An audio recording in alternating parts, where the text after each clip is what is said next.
Hello friends, good morning to all of you. दोस्तों, आप सभी का मेरे चैनल बृष्टि आइस में स्वागत है। दोस्तों, जैसा कि आपको पता है कि पटना हाई कोर्ट असिस्टेंट का इंटरव्यू होने वाला है दोस्तों 5 फरवरी से लेकर 18 फरवरी के बीच।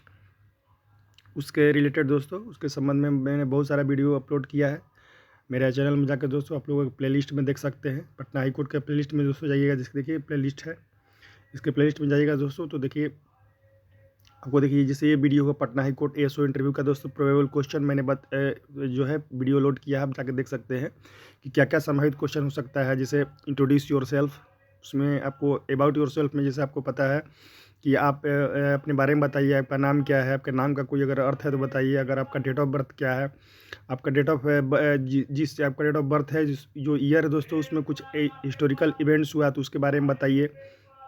उसके बाद दोस्तों ग्रेजुएशन रिलेटेड क्वेश्चंस हो सकता है, आपने ग्रेजुएशन कब किया था, कहाँ से किया था, जो आप जिस संस्थान से किया था उसका स्थापना कब हुई थी। दोस्तों इस तरह के जो है तमाम क्वेश्चन जो है आपसे पूछा जा सकता है। बाकी दोस्तों जुडिशरी रिलेटेड भी सवाल हो सकते हैं, मैंने करंट अफेयर्स रिलेटेड सवाल हो सकता है। तो इस प्रकार आप देख सकते हैं कि बहुत सारे जो है मैंने बना दिया है। तो उसको जाकर दोस्तों आप लोग निश्चित रूप से देखिएगा इस वीडियो को। और दोस्तों देखिए, यहाँ पर जॉब प्रोफाइल मैंने बताया है। जॉब प्रोफाइल यानी उसका प्रमोशन लेवल हायरार्की जो दोस्तों होता है कि एएसओ के बाद असिस्टेंट के बाद क्या होता है दोस्तों, सेक्शन ऑफिसर। उसके बाद दोस्तों बहुत सारे तमाम जो से होता है रजिस्ट्रार, डिप्टी रजिस्ट्रार। तो मैंने दोस्तों सारा चीज़ है आपको मैंने बता दिया है, आप उसको जाकर वीडियो में देखिएगा। दोस्तों देखिए मेरा दोस्तों आप मेरे चैनल पर नए हैं तो प्लीज़ मेरे चैनल को देखिए। ये मेरे चैनल है दोस्तों बृष्टि आईएएस। मेरे चैनल को प्लीज़ सब्सक्राइब कीजिए, लाइक कीजिए, कमेंट कीजिए। दोस्तों मेरे चैनल पर आप नए आए हैं तो आपका हार्दिक स्वागत है, अभिनंदन है। और दोस्तों जो बृष्टि आईएएस परिवार के पहले से सदस्य देखिए दोस्तों, बहुत ही खुशी की बात है दोस्तों, हर्ष की बात है कि अभी तक जो है 972 जो है मेंबर्स दोस्तों बृष्टि आईएएस परिवार से जुड़ चुके हैं। और आगे भी निश्चित रूप से मुझे पूरा उम्मीद है दोस्तों कि जुड़ेंगे हम, क्योंकि आपको पता है कि दोस्तों हमारे चैनल पर बहुत ही ऑथेंटिक और दोस्तों इथिकल कंटेंट जो है, आपको इथिकल इन्फॉर्मेशन डाला जाता है। कोई दोस्तों फर्जी वाला स्टफ का नहीं है। जो भी मैंने परीक्षा क्वालिफाई किया है उसका मैंने दोस्तों अपने पर सारे मार्क्स लगाए गए हैं। दोस्तों अपना एडमिट कार्ड लगाया है। जब देखिए जैसे पटना हाई कोर्ट का मेरा भी इंटरव्यू है 16 तारीख को दोस्तों, तो उसका मैंने अपना एडमिट कार्ड लगाया है। मेरा उसमें नाम है सरोज कुमार चौधरी, मेरा रोल नंबर है, मेरा डेट है। इस प्रकार दोस्तों देखिए मैं भी एक स्टूडेंट हूँ। और दोस्तों बस यही है कि मुझे कुछ सालों का अनुभव है, तो मैं चाहता हूँ दोस्तों कि जितने भी मेरे फ्रेंड्स हैं, मेरे भाई हैं, मेरे बहन हैं, जो दिल्ली और पटना नहीं आ पाते हैं, उनको दोस्तों है जो क्वालिटी जो है, जो नॉलेज है, जो अनुभव है, उनके साथ मैं साझा कर सकूँ, ताकि उनका भी दोस्तों सिलेक्शन हो। दोस्तों आपको पता है कि ये चैनल है पूरी तरह निःशुल्क है, इसमें किसी भी प्रकार का पेड ग्रुप का कोई कंसेप्ट नहीं है। लेकिन देखिए यहाँ पर ध्यान देखिए, 100% free educational channel, focus on UPSC, BPSC, PPCS, JPSC and minimum. ठीक है दोस्तों, तो ये आपकी हो गई तो चैनल के बारे में। ठीक है, क्योंकि दोस्तों चैनल के बारे में भी आप लोगों को जानना जरूरी है। और दोस्तों अगर मेरे बारे में आप लोग जानना चाहते हैं तो प्ले लिस्ट में जाइएगा, वहाँ पर अबाउट मेंटर है, मैंने कहाँ से क्लास किया है, मैंने कौन कौन से एग्ज़ाम दोस्तों, यहाँ भी क्लिक करेंगे दोस्तों, ये जो है आपका, तो यहाँ भी आपको मेरे बारे में पता चल जाएगा।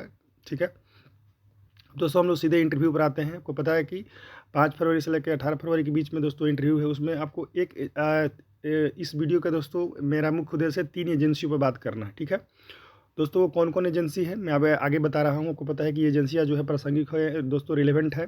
अब आजकल का अखबारों में दोस्तों सुर्खियाँ बटोर रही है। और दोस्तों आपको पता है कि जो इंटरव्यू में होता है, जो करंट इवेंट्स होता है, उससे सवाल पूछा जाता है। उसमें कैंडिडेट्स का दोस्तों अवेयरनेस जो है जानने का कोशिश किया था कि स्टूडेंट जो है न्यूज़ पेपर पढ़ता है कि नहीं, अपनी आसपास के होने वाली घटनाओं के बारे में कितना वाकिफ़ है। ठीक है, तो दोस्तों जो एजेंसी है, हम लोग 3 एजेंसी की बात आज करेंगे। ईडी, देखिए मैं लिख देता हूँ दोस्तों, देखिए आपको पता है ईडी, एक मिनट दोस्तों, बड़े अच्छा से लिख देता हूँ।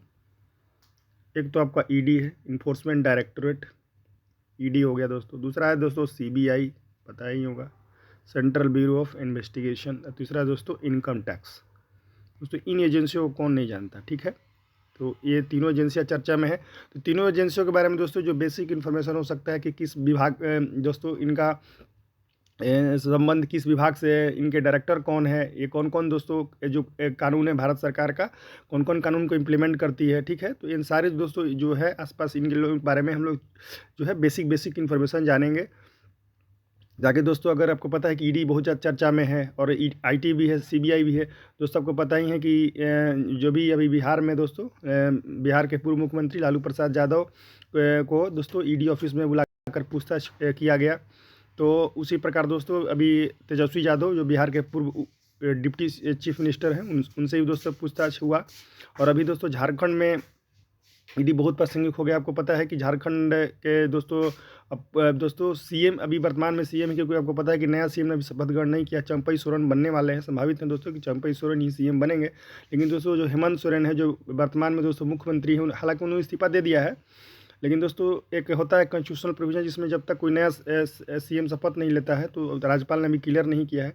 तो दोस्तों मैं बता दूं कि उनको भी दोस्तों ईडी ने गिरफ्तार कर लिया है। और दोस्तों उसके खिलाफ उन्होंने रांची हाई कोर्ट में दोस्तों एक याचिका दायर की थी कि इस पर सुनवाई किया जाए। और दोस्तों मैं आपको लेटेस्ट न्यूज़ बता रहा हूँ, अभी का जब मैं वीडियो बना रहा था दोस्तों उसके पहले एक न्यूज़ आई थी दोस्तों कि रांची हाई कोर्ट ने दोस्तों उनके जो रिक्वेस्ट था उसको टर्न डाउन कर दिया है। बोला कि नहीं, ये इसमें किसी प्रकार का हमको इमरजेंसी नहीं दिखाई दे रहा है, आपकी सुनवाई हम लोग कल करेंगे, ठीक है। तो उसको लेकर दोस्तों जो हेमंत सोरेन जी के वकील हैं उन्होंने क्या किया दोस्तों, कपिल सिब्बल जी उन्होंने सुप्रीम कोर्ट में भी एक याचिका लगाई है। तो दोस्तों कुल मिलाकर कैसा कि सुनवाई कल होगी। आज जो है ईडी जो है माननीय हेमंत सोरेन जो कि दोस्तों क्या करेगी, कोर्ट में पेश करेगी और वहाँ से दोस्तों 14 दिन का दोस्तों है रिमांड कर सकती है। तो इस प्रकार दोस्तों जेल चले जाएंगे, ठीक है। तो मैंने सोचा दोस्तों कि चूंकि ये एजेंसियाँ छाई हुई है तो इन एजेंसियों के बारे में जानना जरूरी है। हो सकता है कि इंटरव्यू में पूछा जा सके कि ईडी क्या है, इसके डायरेक्टर कौन है, ये कौन कौन कानून इंप्लीमेंट करती है, सीबीआई क्या है, इंडियन इनकम टैक्स क्या है। दोस्तों और को पता है कि ये इतना प्रासंगिक हो गई है, इन एजेंसियों पर कुछ आरोप भी लगता है कुछ लोगों को द्वारा। जैसे आपको पता है कि जो राष्ट्रीय जनता दल के दोस्तों कार्यकर्ता हैं या जो भी नेतागण हैं दोस्तों, वो ये आरोप लगाते हैं कि बीजेपी के 3 जमाई ईडी, इनकम टैक्स और सीबीआई, ठीक है। तो दोस्तों इस प्रकार देख सकते हैं कि इन एजेंसियों पर पक्षपात करने का आरोप लगता है। लेकिन दोस्तों सच्चाई क्या है, आपको पता है कि जो चूँकि सभी जो इस देश में जितनी एजेंसियाँ दोस्तों, आपको पता है कि कोर्ट द्वारा मॉनिटरिंग भी होता है। ऐसा कुछ नहीं है दोस्तों आप है कि मनमाने ढंग से काम करेंगे दोस्तों। ये एजेंसियाँ जो है स्वतंत्र कही जाती है, ठीक है। बाद में दोस्तों इस बारे में हम डिटेल में चर्चा करेंगे, ठीक है। दोस्तों देखिए चलते हैं अब इन लोगों को डिटेल में बारे में जानते हैं, ठीक है। सबसे ऊपर देखिए दोस्तों, आ जाइए यहाँ पर देखिए, सबसे बड़ा देखिए मैं बता दूँ, देखिए ये तो न्यूज़ मैं आपको दिखा दूँ। देखिए आप इस न्यूज़ को देखिए, दैनिक भास्कर का न्यूज़ है। लैंड फॉर जॉब्स मामले में 10 घंटे पूछताछ। तो दोस्तों देखिए ईडी ने इनका दोस्तों इन्फोर्समेंट डायरेक्टर ईडी ने लालू से पूछा, आपने नौकरी के बदले अभ्यर्थियों से कितनी ज़मीन ली, ठीक है। दोस्तों पता है कि अब इन पर आरोप है कि जब ये रेल मिनिस्टर थे तो इन्होंने कुछ लोगों को नौकरियां दी और उनके बदले उनका ज़मीन जो है अपने नाम से किया। तो दोस्तों ये सब जो है सब जांच का विषय वस्तु है, जो एजेंसियां जांच कर रही, हम लोग तो जो इसमें कुछ नहीं कर सकते हैं। बस मेरा मूल उद्देश्य यही था दोस्तों बताने का कि देखिए ईडी प्रासंगिक है यहाँ पर, ठीक है। बहुत दिनों से दोस्तों लालू यादव से पूछा करते, देखिए यहाँ पर वही सवाल पूछे जो राबड़ी मीसा और तेजस्वी से पहले पूछा गया। तो आपको पता है कि दोस्तों राबड़ी देवी जी जो आपको बिहार के पूर्व मुख्यमंत्री हैं दोस्तों, और तेजस्वी जी जो बिहार के पूर्व डिप्टी चीफ मिनिस्टर, इनसे भी दोस्तों ईडी ने पटना ऑफिस में दोस्तों पूछताछ किया, ठीक है। तो दोस्तों ये आपका हो गया न्यूज। अब देखिए आगे हम लोग बढ़ते हैं। देखिए दोस्तों यहाँ पर देखिए, अब ये झारखंड का खबर, ये तो आप लोग पढ़ लिया। देखिए झारखंड में दोस्तों क्या है, हेमंत गिरफ्तार, चंपई ने सरकार बनाने का दोस्तों वही दावा प्रस्तुत किया। इन पर दोस्तों झारखंड में ज़मीन घोटाला का आरोप लगा है, ठीक है। तो इन्होंने ज़मीन घोटाला का इन पर आरोप लगा है। तो देखिए ये भी है इंपॉर्टेंट, ये देखिए इनको ईडी ने गिरफ्तार कर लिया है, जिसके चलते इन्होंने दोस्तों यहाँ पर देखिए इस्तीफा दे दिया है गवर्नर को, ठीक है। झारखंड के गवर्नर सीपी राधाकृष्णन को इस्तीफा सौंपते हेमंत सोरेन। तो दोस्तों देख सकते हैं कि एजेंसी इतनी ताकतवर है कि अगर दोस्तों किसी को गिरफ्तार करती है तो दोस्तों सीएम पोस्ट से इस्तीफा देना पड़ता है। अब दोस्तों देखिए यहाँ पर देखिए ईडी ने राबड़ी मीसा और हेमा को किया समन, 9 को दिल्ली तलब। अब दोस्तों देख सकते हैं कि यहाँ पर देखिए ये तो झारखंड, दोस्तों बिहार में भी देखिए यहाँ पर ईडी ने राबड़ी मीसा और हेमा को किया समन, 9 को दिल्ली तलब। लालू तेजस्वी से हुई पूछताछ से संबंधित कागज भी सौंपा, ठीक है। तो यहाँ भी ये कहने मतलब दोस्तों कि देखिए ईडी यहाँ भी प्रासंगिक है। अब देखिए दोस्तों मेरा उद्देश्य यही था कि अभी दिखाना कि ईडी आजकल चर्चा में, देखिए चाहे दोस्तों अब किसी भी प्रकार का देखिए इंटरव्यू हो, तो आप जब बिहार का दोस्तों इंटरव्यू अगर आप देंगे, चाहे बीपीएससी का दोस्तों हो या पटना हाई कोर्ट का, तो दोस्तों उसमें देखिए चूँकि पता है कि कोई भी दोस्तों है, देखिए जज है, चाहे जो इंटरव्यू बोर्ड मेंबर है, चाहे जो रजिस्ट्रार साहब है, जो मान रही रजिस्ट्रार साहब जो होंगे, जो इंटरव्यू लेंगे, दोस्तों को पता है या तो माननीय ऑनरेबल जजेज होते हैं, नहीं तो ऑनरेबल दोस्तों रजिस्ट्रार साहब होते हैं। तो ये सब दोस्तों ये लोग भी अखबार पढ़ते हैं रेगुलर। तो दोस्तों हर कोई जो है पेपर का दोस्तों मुख्य पेज पढ़ता है, जो भी दोस्तों न्यूज़ होता है उसी दिमाग में उनका रहता है, उसी से सवाल पूछते हैं कैंडिडेट कितना अवेयर है, न्यूज़ पेपर पढ़ता है कि नहीं। ठीक है, तो चलिए हम लोग इसी बात को मेरा दिखाना था, तो मैं बता दूं कि अखबार में दोस्तों। अब दोस्तों देखिए, अब आते हैं इन एजेंसियों के बारे में सबसे पहले जान लेते हैं। ठीक है, देखिए दोस्तों, ये आपका ईडी का लोगो है, आपको पता है इन्फोर्समेंट डायरेक्टर, इसका हिंदी होता है दोस्तों प्रवर्तन निदेशालय। और दोस्तों देखिए इसका क्या जो थीम वाक्य है दोस्तों क्या है, सत्यमेव जयते। सत्यमेव आपको पता है दोस्तों, सत्यमेव जयते मुंडको उपनिषद से लिया गया है। ठीक है, अब तो जब पीटी फिल्म्स कर रहे होंगे तो इसको पढ़े होंगे। तो दोस्तों ये जो है, और दोस्तों ये बता दूं कि ये जो मेरा ये वीडियो है दोस्तों केवल पटना हाई कोर्ट तक ही सीमित है दोस्तों। जो भी तमाम भविष्य में परीक्षाएं होंगी, चाहे वो प्रीलिम्स का दोस्तों एग्जाम है, कोई इंटरव्यू दोस्तों, उसमें जो है ये पूरा रिलेवेंट है, इसे पूछा जा सकता है। इसलिए अन्य जो भी तैयारी कर रहे हैं अन्य परीक्षाओं का, तो इस पर दोस्तों इसमें जो कंटेंट है उस पर ध्यान दीजिएगा, निश्चित रूप से आपको फायदा होगा दोस्तों। तो मैं बता दिया कि ईडी, देखिए ये देखिए दोस्तों, यहाँ ये भी ईडी का ही है लोगो, डायरेक्टरेट ऑफ इन्फोर्समेंट प्रवर्तन निदेशालय, नीचे में सत्यमेव जो तो उसका लोगो है। ठीक है, ये दोस्तों देखिए मैं ये तो ईडी बता दिया। देखिए सीबीआई है दोस्तों, देखिए सेंट्रल ब्यूरो ऑफ इन्वेस्टिगेशन, देखिए ये आपको सीबीआई का लोगो है, पता है दोस्तों। देखिए इसमें भी सत्यमेव जयते हैं। और देखिए यहाँ पर क्या लिखा दोस्तों, इंडस्ट्री, इम्पार्शियलिटी एंड इंटीग्रिटी। दोस्तों आगे हम इन दोनों का अर्थ जानेंगे क्या होता है। ठीक है, आपको पता है दोस्तों, इंडस्ट्री मतलब मेहनत करना, उद्यमिता, इम्पार्शियलिटी मतलब निष्पक्षता, और इंटीग्रिटी मतलब सत्यनिष्ठा। ठीक है, इस आगे हम दोस्तों चर्चा करेंगे हम लोग। और दोस्तों ये लोगों देखिए ये किसका है, ये भी दोस्तों सीबीआई का, central bureau of investigation industry. And यहाँ पर देखिए, यहाँ पर क्लियरली लिखा हुआ है कि इंडस्ट्री, इम्पार्शियलिटी एंड इंटीग्रिटी। ठीक है, और देखिए यहाँ पर सीबीआई का स्लोथ इनको बोला जाता है दोस्तों। देखिए सीबीआई का अधिकारी हैं, कहीं रेड करने गए हैं। तो तीसरा जो है दोस्तों इंपॉर्टेंट जो कि आ गया, देखिए इनकम टैक्स डिपार्टमेंट। ठीक है दोस्तों, इनकम टैक्स डिपार्टमेंट दोस्तों बहुत ही खतरनाक एजेंसी माना जाता है। और दोस्तों ये जो एजेंसी है इसका देखिए थीम क्या है दोस्तों, कोष मूलो दंड। इसका दोस्तों आगे मैं अर्थ बताऊंगा कि इसका दो अर्थ क्या होगा।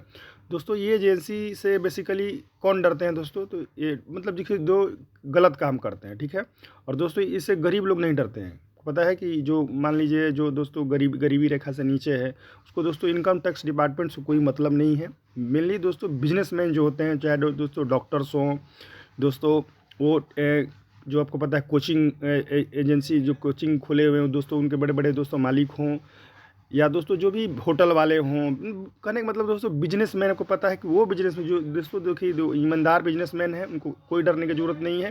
वो अपना जो है टाइम पर टैक्स फाइल करते हैं, रिटर्न जो है, और जो है अपने टीडीएस वगैरह जो भी सब होता है, आपको पता है जो इनकम टैक्स से जानते हैं ये सब होता है। वो जो अपना जो हर ईयर जो टैक्स फाइल करता है, आपको पता है धोनी जो है दोस्तों, जो आपको झारखंड के क्रिकेटर हैं धोनी, वो टैक्स देते हैं सबसे ज़्यादा दोस्तों झारखंड में।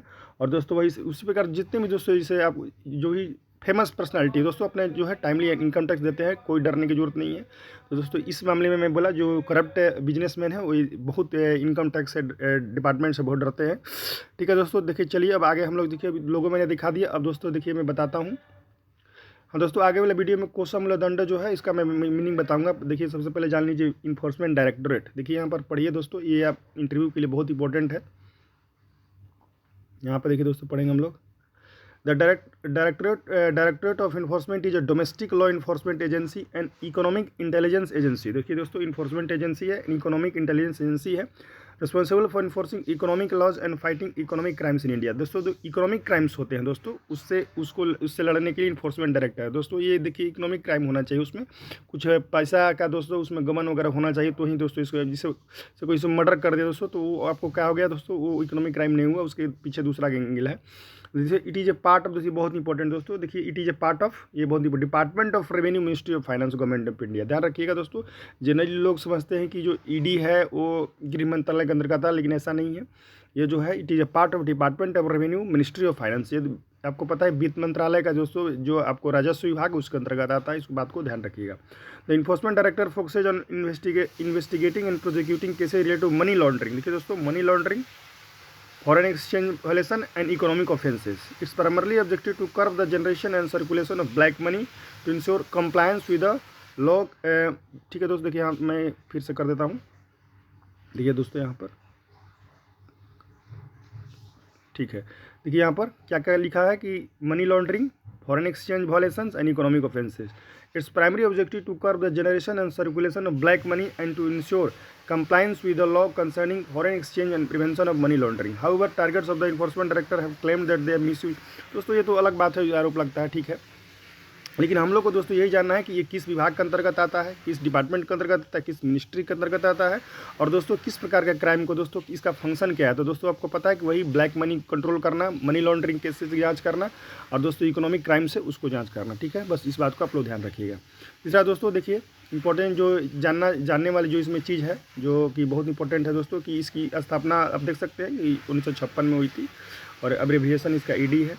और जो इस इधर देखिए, हाँ इसमें क्या दोस्तों देखिए कि आपको जो है prevention of money laundering act 2002 का दोस्तों इन्फोर्समेंट करती है। नाम है दोस्तों इन्फोर्समेंट एजेंसी। इन्फोर्समेंट का काम है दोस्तों प्रवर्तन करना, कानून को लागू करवाना, ठीक है, कानून को लागू करना। तो देखिए prevention of money laundering act, foreign exchange management act 1999, और दोस्तों फ्यूजिटिव इकोनॉमिक ऑफेंडर्स एक्ट 2018, ये सब जो है दोस्तों कानून का दोस्तों इम्प्लीमेंटेशन करती है, ठीक है। और दोस्तों देखिए बहुत इंपॉर्टेंट चीज़ अब आ गया। पहला नंबर दोस्तों आपको पता है कि ये मिनिस्ट्री ऑफ फाइनेंस के अंदर आता है। तो आपको पता है कि मिनिस्टर कौन है दोस्तों, Nirmala Sitharaman minister of finance है। और पता है कि दोस्तों आज बजट प्रस्तुत हो रहा है, इंतरिम बजट लोकसभा में दोस्तों, तो वो तो है ही, ये मिनिस्टर हैं दोस्तों। ये दोस्तों बहुत इंपॉर्टेंट है, ध्यान रखिएगा दोस्तों। ये कि डायरेक्टर पूछा जा सकता है कि ईडी के डायरेक्टर कौन है दोस्तों, तो इसके डायरेक्टर जो है दोस्तों राहुल नबीन IRS है दोस्तों, डायरेक्टर है वर्तमान समय में, डायरेक्टर इन्फोर्समेंट। तो दोस्तों इस चीज़ को याद रखिएगा, राहुल नबीन, ठीक है। IRS है, इंडियन रेवेन्यू सर्विस के अधिकारी हैं। आपको पता है कि जो IRS जो UPSC का एग्जाम देकर के दोस्तों सिविल सर्विसेज के एग्जाम देकर बनते हैं, तो आप इसको जरूर ध्यान रखिएगा कि राहुल नबीन डायरेक्टर हैं, ठीक है। और department revenue ministry of finance, ठीक है। बाकी दोस्तों बस वही मैंने जो बताया कि आपको पता है prevention of money laundering act, ये इस एक्ट को दोस्तों क्या करते हैं, लागू करवाते हैं, ध्यान रखिएगा। उसके बाद दोस्तों देखिए ये 3 एक्ट इसको याद कर लीजिएगा। मैंने आपको जैसे कि बताया, देखिए यहाँ पर foreign exchange management act, prevention of money laundering act and fugitive economic offenders act 2018। दोस्तों इसका मूल उद्देश्य क्या है दोस्तों, कि वही जो ब्लैक मनी को कर्व करना, रोकना, और दोस्तों मनी लॉन्ड्रिंग केसेस, जो मनी लॉन्ड्रिंग केस उसको जांच करना। देखिए दोस्तों इसका देखिए हेडक्वार्टर दिल्ली में है, सबको पता है। डायरेक्टर बैठते हैं हेडक्वार्टर में, रीजनल ऑफिस है दोस्तों। देखिए जोनल ऑफिस है, अभी देखिए दोस्तों 2 जोनल ऑफिस चर्चा में है। एक दोस्तों देखिए पटना, अभी पता है कि दोस्तों पटना, आपको पता है कि दोस्तों पटना में जो है जांच हो रही है। ये आपको जो है बिहार के पूर्व मुख्यमंत्री लालू प्रसाद यादव, तेजस्वी यादव से पटना में ही दोस्तों, पटना के ऑफिस में ही पूछताछ हुआ है। तो ये जो है वहाँ पर ऑफिस है, ठीक है, आप देख सकते हैं। उसके बाद देखिए जो इम्पोर्टेंट है, ये सब नहीं जानना है, ये तो मैंने बता दिया, बस डायरेक्टर जानना है कौन है, ठीक है। और दोस्तों ये सब जो विवाद है तो अलग बात है कि supreme court ED arrest powers limited supreme court ने सब वो अलग बात है दोस्तों। चलिए ये जो है उसका मैंने वेबसाइट से लिया है, ये वही कि व्हाट वी डू, तो बस वही दोस्तों देखना है कि ये क्या करती है। Directorate of information enforcement is a multi disciplinary organisation mandated with investigation of offence of money laundering violation of foreign exchange. दोस्तों तो बस ये एक्ट याद रखिएगा, the prevention of money laundering act 2002 PML है दोस्तों। मैं आगे बताऊंगा कि मनी लॉन्ड्रिंग क्या होता है दोस्तों। उसके बाद दूसरा जो है तो foreign exchange management act 1999 FEMA, ठीक है, इसको याद रखिएगा। और दोस्तों जो तीसरा है the fugitive economic offenders act, जो कि मैंने दोस्तों बताया है, ठीक है, इसको याद रखिएगा।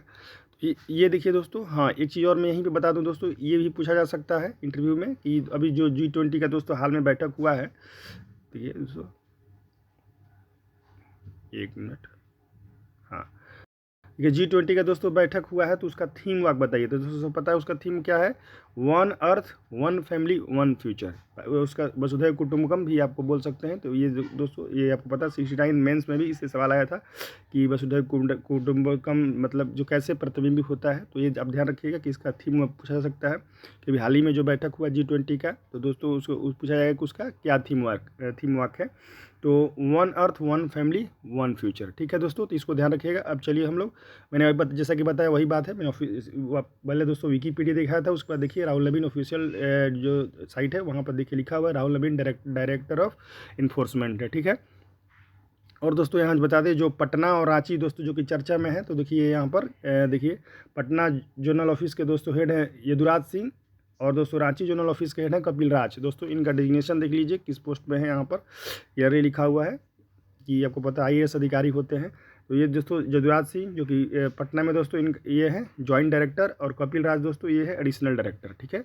ये लोग सब IRS अधिकारी होते हैं, तो आप इसको देख सकते हैं, ठीक है दोस्तों, अब चलिए आगे बढ़ते हैं। अब दोस्तों देखिए आ गया सीबीआई। सीबीआई दोस्तों बहुत ही ये भी खतरनाक एजेंसी माना जाता है जो भी क्राइम करते हैं। जो तो देखिए दोस्तों अब पढ़ते हैं इसका हम लोग। यहाँ पर देखिए लिखा हुआ है कि the central bureau of investigation is a domestic crime investigating agency of India. It operates under the जुडिक्शन of the ministry of personal, मतलब कहने का मतलब दोस्तों देखिए कि ये क्या करती है दोस्तों, क्राइम को जांच करती है। ठीक है, और किसके अंदर आती है दोस्तों, ये देखिए देखिए आपको मैंने बताया दोस्तों कि ईडी जो है मिनिस्ट्री ऑफ फाइनेंस के अंतर्गत आती है, डिपार्टमेंट रेवेन्यू के अंतर्गत। लेकिन देखिए दोस्तों सीबीआई जो है ministry of personnel public grievance and pension, मतलब दोस्तों डीओपीटी मंत्रालय, डीओपीटी जो विभाग डिपार्टमेंट ऑफ पर्सनल ट्रेनिंग उसके अंतर्गत आती है। तो देखिए मिनिस्ट्री का कौन सा है, ministry of personnel public grievance and pension. तो इस बात को ध्यान रखिएगा, पूछा जा सकता है दोस्तों। वही है कि कन्विक्शन रेट सीबीआई, हाँ। तो ये दोस्तों ये है कि मैं बता दिया कि सीबीआई क्या करती है दोस्तों कि क्राइम को दोस्तों जांच करती है। ईडी दोस्तों क्या करती है कि लॉ को जो एक्ट है दोस्तों उसको क्या इम्प्लीमेंट करती है। तो सब देख लीजिएगा। उसके बाद दोस्तों हाँ देखिए उसका जो दोस्तों थीम एक मैंने बताया था कि इंडस्ट्री, यहाँ पर लिखा हुआ था इंडस्ट्री, इम्पार्शलिटी, इंटीग्रिटी। और दोस्तों जो ये है आपको देखिए Delhi special police establishment act 1946, इसके तहत जो शक्ति प्राप्त करता है सीबीआई, इसको ध्यान रखिएगा। Delhi special police establishment act 1946, इस बात को जरूर आप लोग दोस्तों ध्यान रखिएगा। और दोस्तों मैं बता दूं देखिए इंडस्ट्री का मतलब उद्यमिता, मतलब मेहनत करना। ठीक है, इम्पार्शलिटी मतलब निष्पक्ष, कहने का मतलब सीबीआई का जो लोग है उसका कहने का मतलब मैं निष्पक्ष हूँ, किसी प्रकार का भेदभाव नहीं करता हूँ। हालांकि दोस्तों इस पर भेदभाव करने का आरोप लगता है कभी कभी। उसके बाद दोस्तों सत्यनिष्ठा, इंटीग्रिटी मतलब ऑनेस्ट, मैंने हाई लेवल का दोस्तों ऑनेस्ट, मतलब कि जो सोचते हैं वही करते हैं। कहने मतलब कि किसी प्रकार का दोस्तों क्या बोल सकते हैं कि इंटीग्रिटी का मतलब ही दोस्तों हाईली इंटीग्रिटी वाला पर्सन, उसी को बोला। जैसे आप कह सकते हैं एग्जाम्पल दोस्तों अब्दुल कलाम, वो हाईली इंटीग्रिटी वाले व्यक्ति थे। ठीक है, तो इस प्रकार दोस्तों आप देख सकते हैं कि चाहे आप गांधी जी को ले सकते हैं, वो इंटीग्रिटी वाले आदमी थे, किसी प्रकार का करप्शन का चार्ज है। दोस्तों अभी बिहार में आप देख सकते हैं कि नीतीश कुमार, जो माननीय बिहार के चीफ मिनिस्टर नीतीश कुमार है, वो भी हाईली इंटीग्रिटी वाले व्यक्ति पर्सनालिटी कहा जा सकता है। क्योंकि दोस्तों देखिए उन पर किसी भी प्रकार का अभी तक भ्रष्टाचार का आरोप नहीं लगा है। ठीक है, तो आप देख सकते हैं कि ये हो गया।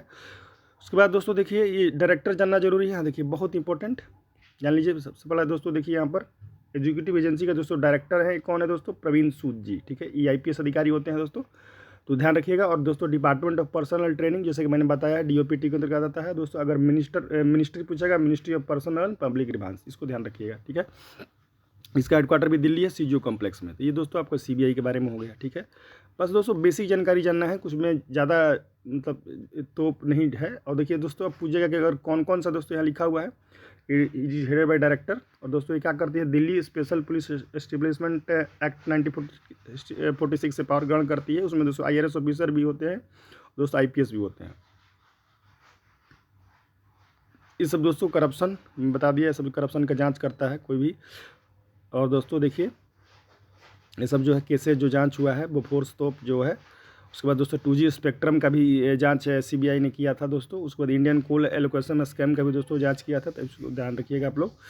और दोस्तों देखिए यहाँ पर उसका वेबसाइट से CBI central bureau of investigation, the central bureau of investigation CBI functioning under department of जो है दोस्तों पढ़ लीजिएगा इसको, जो मैंने बताया है वही है दोस्तों। देखिए अब आ गया दोस्तों इनकम टैक्स डिपार्टमेंट। देखिए ये भी मैंने जैसे बताया कि बहुत ही खतरनाक एजेंसी है दोस्तों। एक चीज़ और ऊपर में देखिए कुछ छूट गया है, उसको देख लेते हैं। देखिए ये तो मैंने बता दिया आप लोगों को, यही बता दिया। हाँ देखिए दोस्तों आपको मैंने बोला कि ईडी है दोस्तों मनी लॉन्ड्रिंग का जांच करती है। तो यहाँ देख लेते हैं कि दोस्तों मनी लॉन्ड्रिंग क्या है। लिखा है कि दोस्तों यहाँ पर पढ़िए, An abundance of black money leads to the origin of several illegal practices, and money laundering is one of such process to disguise the sources of such funds. Money laundering, यहाँ पढ़िए, money laundering is the process of hiding the source of money obtained from the illegal source and converting it to a clean source, thereby avoiding prosecution, conviction, and confiscation of the criminal funds. It is an illegal exercise that converts black money into white money. दोस्तों सबसे पहले देखिए black money क्या होता है। Black money दोस्तों वैसा money कहते हैं जिसका दोस्तों कोई रिकॉर्ड नहीं रहता है। ठीक है। जैसे आपको पता है दोस्तों, आप होटल में जाते हैं तो होटल में जाते हैं, जो बड़े बड़े होटल है दोस्तों, उसमें तो आपको देखिए बिल दिया देता है, उसमें आपको GST वगैरह सब लिखा रहता है दोस्तों। ये ब्लैक मनी नहीं है, वाइट मनी रहता है, वो जो है सरकार का जो है टैक्स जो है जाता है। कुछ भी दोस्तों हम लोग परचेज करते हैं ऑनलाइन, उसमें दोस्तों clearly GST, central GST, state GST सब रहता है, तो वो दोस्तों सब वाइट मनी होते हैं, उसमें किसी प्रकार का दोस्तों ब्लैक मनी नहीं होता है। ये सब सारा दोस्तों इसका रिकॉर्ड रहता है। लेकिन दोस्तों जो ब्लैक मनी है, व्हाइट मनी में सब रिकॉर्डेड रहता है, लेकिन जो ब्लैक मनी है दोस्तों, इसका कोई रिकॉर्ड नहीं रहता है, ठीक है।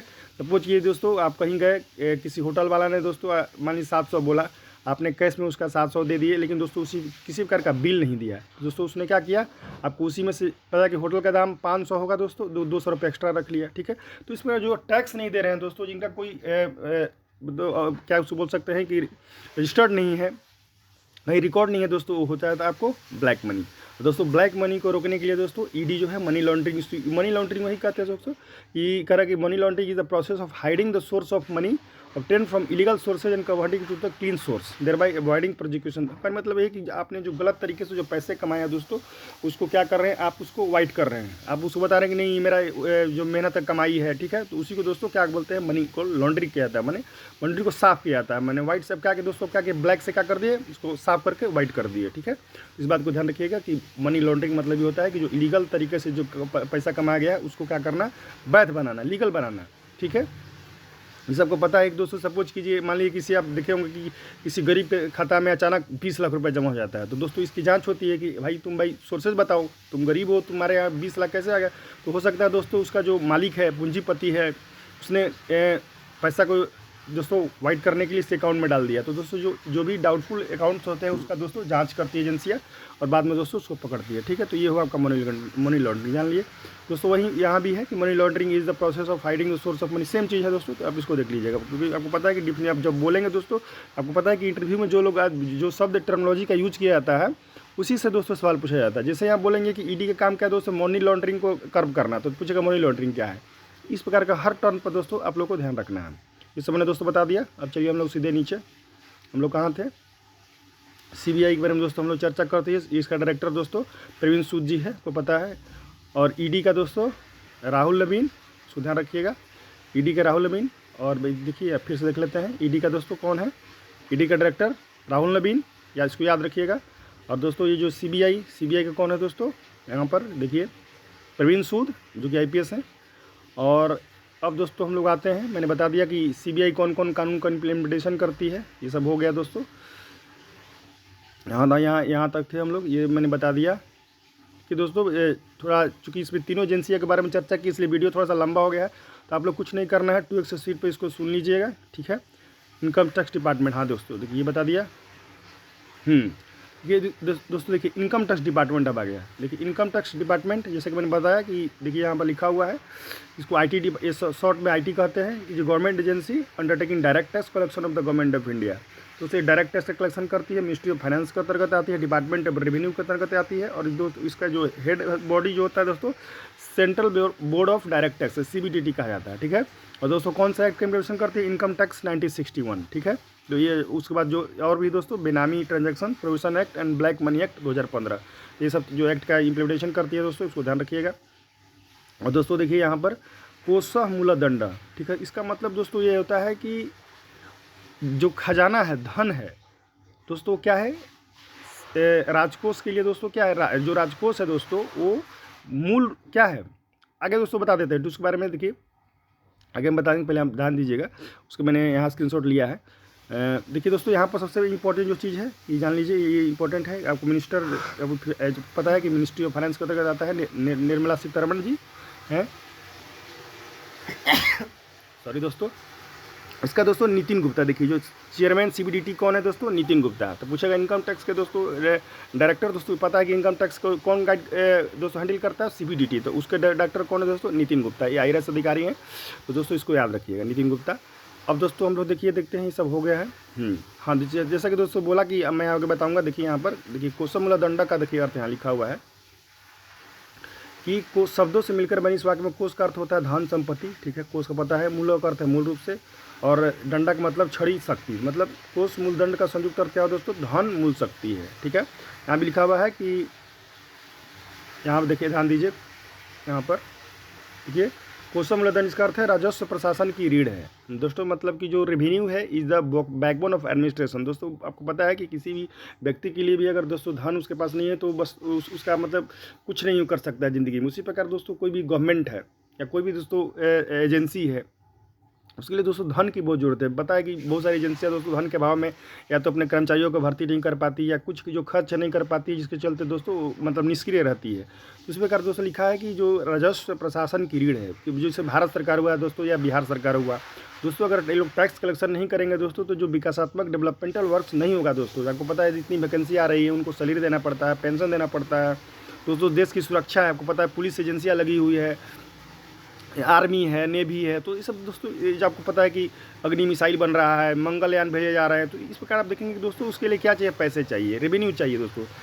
दोस्तों इसका कोसम मूलदंड का मतलब क्या इसका मतलब होगा कि राजस्व जो है प्रशासन की रीढ़ है। मतलब आप जो एक राष्ट्र के क्या लिखा है कि इसका राष्ट्र की स्थिति उसकी राजकोषीय शक्ति पर निर्भर करती है। ठीक है, तो ये उसका मूल अर्थ हो गया। ठीक है दोस्तों, तो यहाँ पे देखिए इंग्लिश में देख सकते हैं कि कोष मूलदंडा वेन करेक्टली क्या लिखा है कि treasury is the backbone of administration. जैसा कि मैंने दोस्तों बताया है, तो आप इसको ध्यान रखिएगा। तो दोस्तों इस प्रकार देखिए समाप्त हो गया। दोस्तों अगर कंटेंट अच्छा लगा हो तो निश्चित रूप से मेरे चैनल को आप लोग सब्सक्राइब कीजिए, लाइक कीजिए, कमेंट कीजिए। और दोस्तों जो नए हैं तो निश्चित रूप से दोस्तों प्लीज़ सब्सक्राइब कीजिएगा। जो ब्रिटिश परिवार के पहले सदस्य हैं दोस्तों, पता है कि देखिए अब तक 972 जो है मेंबर बन चुके हैं ब्रिटिश परिवार के। तो दोस्तों एक लाइक जरूर कीजिएगा, इससे कि दोस्तों मुझे वीडियो बनाने के लिए मोटिवेशन मिलता है। और देखिए आप लोग के लिए इतना कंटेंट जो है क्वालिटी कंटेंट मैं दे पाता हूँ, ये जो मोटिवेशन ही है जो है मुझे मोटिवेट करता है। आप लोग का दोस्तों जो लाइक है, कमेंट है। ठीक है दोस्तों, वीडियो ज़्यादा लंबा हो रहा है, इस वीडियो में इतना ही। ठीक है दोस्तों, अब फिर मिलते हैं अगले वीडियो में। जय हिंद।